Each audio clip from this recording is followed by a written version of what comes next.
저는 기회 중에 하나가 지금 지방이 미분양이 많은데 이 중에서 뭐 정말로 이제 30평대 기준으로 4억이 안 되거나 5억이 안 된다? 뭐 입지나 여러 가지 이런 것들을 잘 판단해 보면 그 중에 또 저는 보물이 좀 숨어 있지 않을까 이렇게 생각합니다.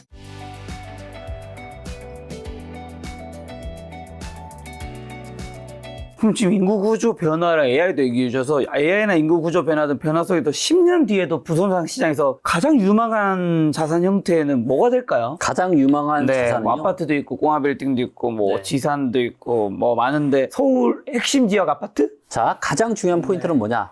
온라인 시장이 대체할 수 없는 부동산이 저는 앞으로도 계속 각광을 받을 수밖에 없다. 거기가 어디죠?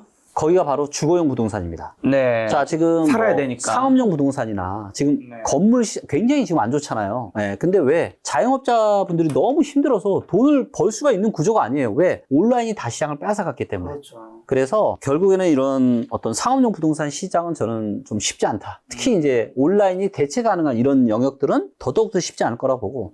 하지만 우리가 주거라는 거는 아무리 온라인이 발전하고 AI가 발전해도 내가 거주해야 될 집은 있어야 되잖아요. 그렇기 때문에 집은 저는 계속 저는 좋은 투자 수단이라고 보고 있고 내 자산을 지킬 수 있는 방안 중에 하나라고 보고 있고 또 여기에 결정적으로 뭐가 있냐.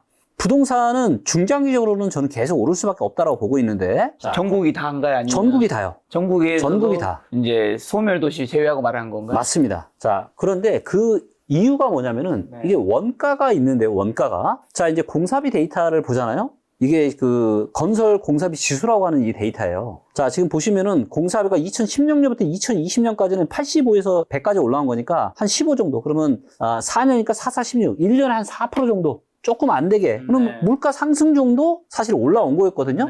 자, 그런데 여기 2020년 중후반부터 2022년 초중반까지 몇 프로가 올랐어요? 이때만 25%가 올랐습니다. 1년에 한 13%씩 오른 거예요. 그리고 어때요? 지금도 계속 또 3, 4%씩 올라가고 있습니다. 자, 그래서 공사비가 너무나, 그러니까 이렇게 급증한 시기는요, 역사가 한 번도 없었습니다, 공사비가. 그래서 새 아파트를 짓는 비용 자체가 예전과는 너무나도 지금 비싸다. 그리고 지금은 전 세계가 지정학적인 갈등을 하고 있기 때문에 이러한 어떤 다 수입해야 되잖아요, 지금 아파트 지으려고 해도. 그래서 공사비는 계속 증가할 수밖에 없다. 그래서 주거용 부동산은 저는 앞으로도 꾸준하게 가격이 올라갈 가능성이 높다라고 좀 보고 있습니다. 이런 게 결국 다 포함된 게 건축비일 텐데 건축비 상승이 분양가나 청약 시장에도 그러니까 영향이 좀 미치겠네요. 맞습니다. 그래서 이제는 저분양가를 하기 힘든 거예요. 제가 청약 관련한 데이터를 전국을 제가 훑어보면서 제가 놀란 게 뭐냐면 30평대 기준으로요 5억 이하짜리를 찾아보기가 힘듭니다. 4억 이하짜리가 간혹 있는데 그거는 제가 봤을 때 이제는 두 번 다시 그런 가격은 구경 못할 것 같아요. 왜냐면 아파트를 짓는 공사비 자체가 너무나도 지금 올라갔고 서울의 집권, 지방의 집권 공사비는 거의 비슷하네요. 똑같아요. 자재를 얼마나 더 고급으로 쓸 거냐 아닐 거냐의 차이인 거죠. 그런 측면에서 놓고 보면은 저는 기회 중에 하나가 지금 지방이 미분양이 많은데 이 중에서 뭐 정말로 이제 30평대 기준으로 4억이 안 되거나 5억이 안 된다? 이 중에서 잘 뭐 입지나 여러 가지 이런 것들을 잘 판단해 보면은 그 중에 또 저는 보물이 좀 숨어 있지 않을까 이렇게 생각합니다. 자, 그러면 지방 얘기에서 5대 강력시 중에서 부산, 울산, 대구, 강주, 뭐 대전, 세종 붙어 있으니까 이 중에서 좋게 보시는 뭐 한두 개 지역만 좀 코멘트 해주신다면요. 지방 광역시 중에서는 그렇게 고평가가 된 지역은 일단 없습니다. 없죠. 없는데 그런데 이제 좋은 데이터가 나쁜 데이터가 섞여 있는 데이터도 지역도 있고 데이터가 아주 좋은 지역만도 또 있거든요. 근데 이게 이제 제가 누누이 말씀드리지만 대구와 울산이 이제 상당히 좀 좋지 않나. 그리고 이제 울산은 이미 이제 제가 작년부터 이제 울산은 좋아질 거다라는 얘기를 했었고, 근데 울산은 이제 불이 붙었습니다. 불이 붙은 초기 모습이고요. 자, 그래서 울산 같은 경우는 지금 매매가가 지금 계속 올라가고 있고 전세가도 꾸준하게 지금 올라가고 있습니다. 자, 그런데 여전히 주택구입 부담 지수가 그렇게 고평가 상태가 아니에요. 역사적으로 봤을 때는 평균 정도 되는, 그래서 거품이 없는 이런 시장 상황이고요. 자, 그런데 이제 울산의 공급 물량이 이제 보시는 것처럼 그렇게 많지 않습니다. 그냥 한 평균보다 좀 작은 정도의 공급이 계속. 그래서 공급이 과다가 아닌 이 부분도 사실 굉장히 이제 좋고요. 미분양도 이제 보시는 것처럼 계속 뚝뚝뚝 지금 떨어지고 있죠. 자, 그리고 이제 거래량 같은 경우도 이제 평균 이상의 이런 상당히 괜찮은 거래량을 회복하면서 계속 이런 것들이 지속이 되고 있고, 자, 거기에 보시면 외진 투자도 보시면 올해 3월, 4월 달에 어때요? 외진 투자가 좀 늘었죠. 네, 그래서 이제는 외지인들, 즉 울산이 아닌 다른 지역에서도 투자 목적으로 지금 울산의 아파트를 사는 게 요 정도 4월 달 정도의 수준은요. 22년 이후로 거의 지금 한 3년 만에 지금 요런 정도의 투자자들이 좀 들어오고 있다. 이런 판단이 좀 되고 있고, 그리고 여기 이제 수급 데이터를 좀 보시면 요 빨간색이 매수자 많음인데 매수자 요 많음이 21년 요때 이후로 처음이에요. 지금 거의 한 지금 한 3년 반, 4년 만에 요 정도의 지금 매수자 많음이 지금 들어오고 있다. 그래서 이제 슬슬 지금 울산이 울상인데 울상될 거라고 했는데 이제는 완전히 이제 불이 붙어가는 이 초기 모습이다라고 판단을 하고 있고요. 공인중개사들도 여전히 지금 울산의 부동산 시장을 계속 이제 매매나 전세 시장 둘 다 아주 좋게 보고 있는 이런 상황입니다. 그래서 울산은 내 집 마련 하실 분들은 여전히 지금도 괜찮아요. 또 이렇게 물어보시는 분이 계세요. 아니 대표님 울산 계속 좋아질 거라고 하셔가지고 근데 올라갔는데 지금이라도 내 집 마련 하는 거 늦은 거 아니냐? 아 이거는 아주 잘못된 판단인 거죠. 뭐냐면 예를 들면 서울로 따지면 이런 거예요. 서울이 2014, 15년에 바닥 찍고 16, 17년 본격적으로 올라갔는데 네. 그리고 16, 17년에 서울 사는 게 잘못된 의사결정이었나요? 아니죠. 네, 그래서 울산도 지금 사셔도 저는 충분히 괜찮다라고 바라보고 있습니다. 절대 비싸게 사는 거 아니에요. 자, 그리고 이제 울산은 이미 이제 상승을 그래도 꽤 해왔고, 이제 바닥을 찍고 본격적으로 턴어라운드를 막 시작할 지역 중에 하나가 어디냐? 바로 대구입니다. 얼마 전에는 제가 또 대구에 가서 이제 오프라인 강연도 좀 했는데, 대구는 정말 여러분들, 대구 계신 분들이라면은 이 영상 보고 걱정하지 마시고, 이럴 때 내 집 안 사면 언제 내 집 살 겁니까? 그렇죠. 그래서 올해 하반기부터 내년 한 상반기 정도가 저는 대구의 매수 적기라고 좀 보고 있고 보시는 것처럼 이제 조금씩은 올라오는데 거의 아직은 이제 흐름이 그냥 이렇게 좀 미약한 정도고요. 전세 같은 경우도 거의 이제 한 보합 정도 지금 보이고 있죠. 그래서 아직은 시장에 불이 붙은 모습은 아니고 보시는 것처럼 지금은 주택구 부담지수가 80까지 떨어졌어요. 굉장히 저평한 상태고요. 이 정도면은 2015년 수준입니다. 10년 전 지금 수준이에요. 네, 그래서 지금 대구에 아파트 사는 게 너무 부담이 없고 소득 대비로 보잖아요. 와, 지금 PIR 6밖에 안 됩니다. 정말로 저렴해요. 그래서 부담이 상당히 없는 상황이고요. 그리고 무엇보다 공급 폭탄이 이제 끝났습니다. 23, 24년 끝났어요. 그래서 제가 공급 폭탄 끝나고 제가 25년부터 대구 부동산 좋아질 거라고 제가 계속 말씀드렸잖아요. 그래서 대구는 향후에 계속 공급이 없기 때문에 대구는 본격적으로 이제 턴어라운드를 시작을 하게 될 거다. 자, 그리고 대구도 지금 보시면 수급이 아주 미세하지만 지금 약간 이 정도의 수급이 21년 이후로 지금 처음이에요. 그래서 22, 23, 24, 25 지금 3년 반 만에 아주 크진 않지만 그래도 매매 수급이 좀 좋아지고 있고 그다음에 이거 어때요? 전세 수급이 꾸준하게 좋아지고 있습니다. 그래서 제가 얼마 전에도 이제 지금 건설사 미팅이 있어서 제가 대구에 방문을 했었는데 그때 이제 저도 임장 겸 또 경매로 나온 물건이 있어서 저도 잠깐 주변을 좀 봤는데 뭔가 시장이 지금 바닥을 치고 뭔가 지금 꿈틀꿈틀하고 있는 지금 이런 상황이다라고 지금 보여지고 있습니다. 아까 지금 보여주신 급증한 공사 비용에서 여쭤보고 싶은 게 최근에 공사비가 급등하면서 정비 사업이 지연되는 사례가 많다던데 이러한 공급 차질이 그럼 향후 서울 아파트 시장에 좀 공급 측면에서 어떤 변수로 좀 작용할 수도 있을까요? 그럼요. 작용할 수 있죠. 그러니까 지금도 이제 건설비의 이런 급증 때문에 근데 이거는 사실 건설사의 잘못도 아니고 누구의 잘못도 아닌 거잖아요. 세상이 이렇게 바뀌다 보니까 건설사에서는 원래 자기네들이 예전에 생각했던 이런 공사비로 공사를 할 거라고 봤지만 이렇게 2년 동안 25%가 증가했는데 이거를 어떻게 지금 감당할 수가 있겠습니까? 인건비. 그렇죠. 그래서 이런 것 때문에 이제 갈등이 생기는 거고 그런데 또 조합원 입장에서는 내가 분담해야 될 비용이 증가하니까 이런 것들이 갈등으로 이루어질 수밖에 없는 거고 자 그런데 그래서 지금 계속 갈등이 심해지고 이런 상황인데 자 여기에 혹시라도 서울에 이런 부동산 가격이 떨어지잖아요. 그러면은 조합원 입장에서는 수익성이 더 안 좋아지는 겁니다. 그렇죠. 왜냐하면 땅값이 또 순식간에 안 떨어지는 거기 때문에 조합원 입장에서는 건설비 부담뿐만 아니라 떨어진 땅값에 대한 이런 것들을 또 조합원이 그만큼 분담금을 더 많이 내야 됩니다. 그래서 저는 향후에 혹시라도 서울의 부동산 가격이 어느 정도 가격 정상화가 좀 이루어진다라면은 그때 가서는 더더욱더 갈등이 전 더 심해지지 않을까. 근데 정부가 추진하고 있는 공급 확대 정책 방향은 시장 안정에 그러면 얼마나 좀 기여할 수 있을까요? 근데 이게 참 쉽지가 않은 게 이게 공급이라는 게 뭐 금방 뚝딱 한다고 해서 아파트를 되는 게 아니잖아요. 지을 수 있는 게 아니잖아요. 그리고 서울에는 빈 땅이 거의 없다 보니까 결국에는 이제 재건축이나 재개발을 통해서 진행을 해야 되는데 여기는 또 수없이 많은 사람들이 서로 또 연관이 되어 있고 그러다 보니까 이게 쉽게 단계를 이렇게 넘어가면서 사업 진행이 안 되는 거예요.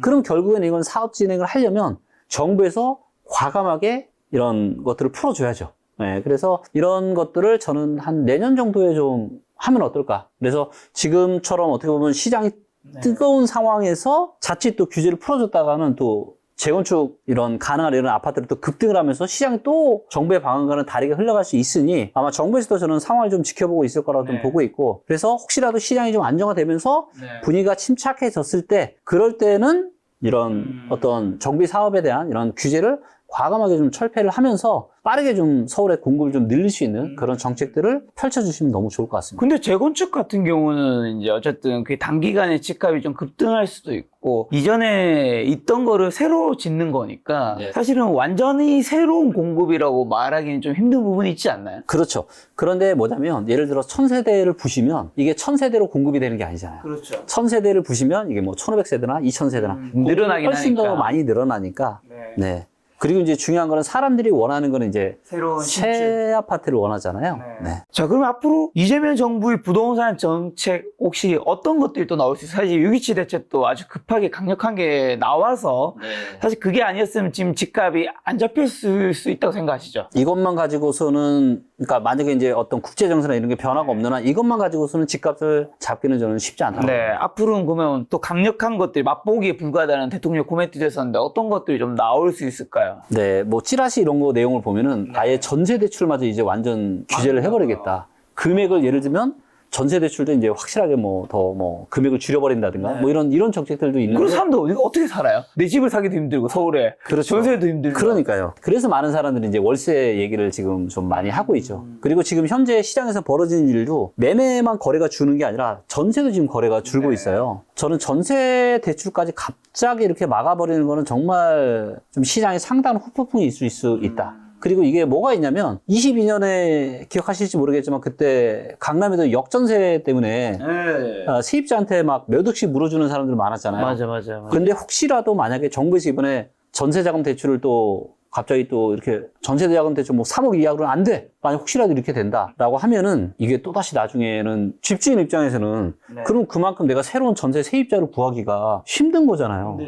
근데 내가 토주머니 돈이 없어. 이거 어떡할 거예요? 그렇기 때문에 그런 부분들까지 좀 감안을 좀 하셔서 신중하게 정책을 좀 꺼내주시는 게 좋지 않을까. 근데 일단 당장은 뭔가 2차 정책이 나오기는 쉽지는 않을 것 같고 뭔가 시장이 조금 더 과열이 되는 그런 기미가 나오면 아마 2차 정책이 나오지 않을까 판단하는데 중요한 포인트는 뭐냐. 제가 봤을 땐 그래요. 이게 이재명 대통령의 정책은 명확합니다. 너무나도 과도하게 부동산으로 지금 쏠려있는 이 대한민국의 이 자산을 주식으로. 그렇죠. 그리고 부동산 가격이 저는 이제 부동산 플랫폼 하는 회사이기 때문에 오르면 좋겠지만 부동산 가격이 오른다라고 해서 우리가 뭐 일자리가 늘어나고 뭔가 경제 선순환 구조가 일어나는 게 아니잖아요. 자, 미국 경제가 왜 이렇게 튼튼하냐? 주식. 맞습니다. 그래서 주식시장을 활성화시키고 주식시장이 활성화되면 기업이 좋아지니까. 그래서 큰 틀을 이제는 부동산에서 주식적으로 전체적인 대한민국 자산의 물꼬를 바꾸겠다라고 하는 게 저는 느껴지거든요. 그리고 이런 것들로 인해서 저는 중장기적으로 대한민국 주식시장이 상당히 좀 좋을 수도 있다라고 좀 판단을 하고 있습니다. 그래서 정부 정책이 역행하는 건 별로 좋지 않은 거잖아요. 그래서 정부의 큰 흐름이 일단은 어떤 부동산보다는 주식적으로 자금의 물꼬를 틀려고 하고 있기 때문에 이런 부분들을 좀 감안하시고 다만 여기에서 이제 중요한 포인트는 지방의 부동산 가격은 너무나도 이제 저평가되어 있고 그리고 지금 미분양 문제나 이런 것들이 너무 심각해서 경기에 큰 영향을 미칠 수 있으니까 좀 세밀하게 지방의 부동산 시장은 세금적인 정책이나 이런 것들을 좀 주면서 이렇게 미세 조정을 하면서 전체적인 물꼬를 주식시장으로 틀어가는 게 대한민국 전체를 위해서 저는 좋지 않나 그렇게 생각합니다. 전세 제도가 말씀하신 대로 점점 사라지고 월세화가 가속화되고 있는데 이런 변화가 뭐 주택이나 부동산 시장에 어떤 구조적인 영향을 좀 미칠까요? 네, 아마도 저는 이제 시간이 지나면 지날수록 전세보다는 이제 월세 쪽으로 계속 저는 전환이 좀 이루어질 거라고 좀 보고 있고 실제로 그러다 보니까 과거보다는 월세 거래량이 이제 훨씬 더 많이 증가를 또 했습니다. 그래서 이제는 대한민국도 점차 이제 월세 시대가 오지 않을까. 근데 이게 이제 천천히 왜냐면 전세제도라는 게 급격하게 당장 없어질 수가 없는 거잖아요. 그래서 서서히 시간이 필요하기 때문에 하지만 앞으로 한 10년 정도가 지나면 그때도 과연 전세가 주류일까? 거기에는 저도 굉장히 피해천만 거기는 확실히 또 전세 사기도 좀 한몫을 했겠죠. 맞습니다. 제가 이번에 제 지인이 이사할 때 그냥 계약하는 거 좀 도와줬는데 네. 월세였거든요. 네. 월세는 확실히 검토할 게 그렇게 많지 않아요. 마음이 편하죠. 그러니까 전세는 목돈이 들어가니까 네. 사기를 당할 수 있잖아요. 근데 그렇죠. 월세는 네. 그 보증금이 되게 작잖아요. 맞아요. 뭐 이걸 가지고 사기지. 그럼요. 그리고 이제 저런 게 있어요. 이게 제가 최근에 보면 제가 제 지인분들 중에서 이렇게 경매 당하시는 분들이 지금 꽤 있습니다. 경매 당한다고요? 하는 게 아니라? 네, 경매 당하는. 그러니까 내가 세입자로 있는데 이게 이제 경매를 당하는 거죠. 네, 그래서 이런 경우들이 그만큼 경기가 안 좋다는 건가요? 경기가 안 좋은 지금 경매 건수 보면 계속 늘어나고 있으니까요. 자, 그럼 마지막으로 지금 부동산 시장과 관련해서 속지 말아야 되는 거. 일반 분들이 뭐 유튜브 영상, 저 김작가 TV도 마찬가지지만 뭐 자극적인 썸네일, 언론 기사 이런 것들 전문가의 코멘트 보면서 오해하거나 있거나 착각하고 있는 시는 어떤 게 좀 있을까요? 일단 다들 뭐 너무 훌륭하신 분들이기 때문에 그리고 각자의 영역들이 다 또 조금씩 다르잖아요. 부동산도 분야가 너무나도 다르기 때문에 그래서 일단은 다양한 분들의 그런 영상을 좀 보시면서 공부를 좀 하시면 좋을 것 같고 가장 중요한 거는 뭐냐? 저는 이거라고 생각해요. 좋은 의사결정을 잘하는 것보다 잘못된 의사결정을 하지 않는 거. 이게 저는 너무나도 중요한 포인트라고 보고 있고 뭐 지금이라도 내 집 마련 할 수 있죠. 예를 들면 내가 현금 부자야. 그래서 내가 30억 주고 샀어요. 근데 현금 부자로 사면은 아무리 최악의 상황이 펼쳐진다 할지라도 내가 감당할 수 있잖아요. 그런데 내가 현금 많지 않고 내가 무리하게 대출을 끌어서 집을 사야 되는데 근데 만약에 혹시라도 주택 가격이 뭐 20%, 30% 정도 조정을 받게 된다. 그러면 내 인생이 정말로 위험한 상황에 처해질 수 있다. 그게 꼭 아파트가 아니라 뭐 건물이 되었건 뭐 아니면 주식 투자가 되었건. 그래서 뭔가 최악의 상황이 오더라도 내가 감당할 수 있을 정도로 그렇게 내 집 마련을 하거나 부동산 투자를 하시는 게 좀 중장기적으로 우리가 건강하게 생활하면서 투자할 수 있는 거 아닌가 이렇게 생각합니다. 그럼 요거 하나만 여쭤볼게요. 이번에 6.17 대책 이후에 이제 시청자분들 중에서 그런 댓글 남기는 경우가 있대요. 예를 들면 집값이 앞으로 여전히 이제 오를 거라고 기존에 말했던 상승 얘기하시는 분들 영상에 댓글에서 6.17 대책 나왔다. 이제 끝났다. 집값 완전 떨어지는 거다. 이런 코멘트를 어쨌든 이게 집을 살 여력을 없애버리니까 얘기하시는 분들이 많은데 대표님 이야기 들어보니까 그 대책만으로 이제 집값이 막 폭락하고 막 그런 방향은 그럴 가능성은 저는 없다고 아닌 것 봐요. 같네요. 왜냐하면 집주인 입장에서 반대로 생각하니까 매수자를 확실하게 줄인 건 맞지만 집주인에서 놓고 보면 아니 내가 당장 급하지 않은데 이걸 왜 파냐라는 거죠. 낮은 가격에. 그러니까 오르진 않지만 이게 막 폭락까지 나요. 그리고 근데 그 이후에 이어지는 대책들로 인해서 좀 떨어진다고 보시는 입장. 그렇죠. 대책이라기보다는 저는 훨씬 더 중요한 거는 지금 전 세계 경제 상황이 저는 훨씬 더 중요하다고 봅니다. 그래서 미국발 경기 침체. 여기 어떤 문제가 생기느냐 안 생기느냐가 중요한데 중요한 건 한국은 지금 계속 여러 가지 지표를 보면 시름시름 앓고 있으면서 계속 지금 안 좋아지고 있는 상황으로 가고 있는 것만은 틀림이 없다. 자, 정리한 질문 드리겠습니다. 올해 하반기 한국 부동산 시장이 찾아오면 주요 변화랑 투자 기회만 한번 찝어주시면서 마지막 시청자분들한테 개인적으로 하시고 싶은 말씀 있다면요. 일단 올해 25년 하반기는 저는 이제 누누이 말씀드린 22년 하반기, 2008년 하반기와 유사하게 저는 펼쳐질 가능성을 아주 높게 보고 있고요. 그리고 혹시라도 그런 상황이 펼쳐진다. 그럴 때는 지방 같은 경우는 뭐 20년 만에 한번 찾아올까 말까 하는 절호의 기회가 저는 올 것 같고 수도권 그 중에서도 이제 강남 핵심부가 아니라 외곽 지역이나 이런 지역, 특히 또 강남 일부 지역들 중에서도 좀 내 집 마련을 좀 그래도 합리적인 가격에 할 수 있는 저는 되게 좋은 기회가 올 거라고 봐요. 그리고 진짜 중요한 포인트는 뭐냐면요. 아까 우리가 영상에서도 얘기했지만 2035년, 2040년 되면은 진짜 기회가 없을 수 있어요. 그때 가면은. 그렇기 때문에 그때 가서는 뭐 내가 아무리 노력을 한다라고 해도 상황 자체가 여의치 않아서 뭔가 부동산으로 내가 자산을 늘려가는 게 쉽지 않을 수 있기 때문에 저는 이번이 거의 마지막 기회라고 생각합니다. 그래서 이번 기회를 좀 잘 살리셔서 좋은 기회 무릎 밑에서 내 집 마련 좀 하실 수 있으면 되게 좋을 것 같습니다. 알겠습니다. 다음번에도 부동산 정부의 급작스러운 대책이 나오면 대표님 급히 모셔서 정책에 대해서 우리가 한번 분석하는 시간 또 가져보도록 하겠습니다. 오늘 만난 손님은 김기현 대표님이었습니다. 지금까지 여러분 소중한 시간 함께해 주셔서 정말 감사합니다. 오늘도 김 작가였습니다. 고생 많으셨습니다. 네, 감사합니다.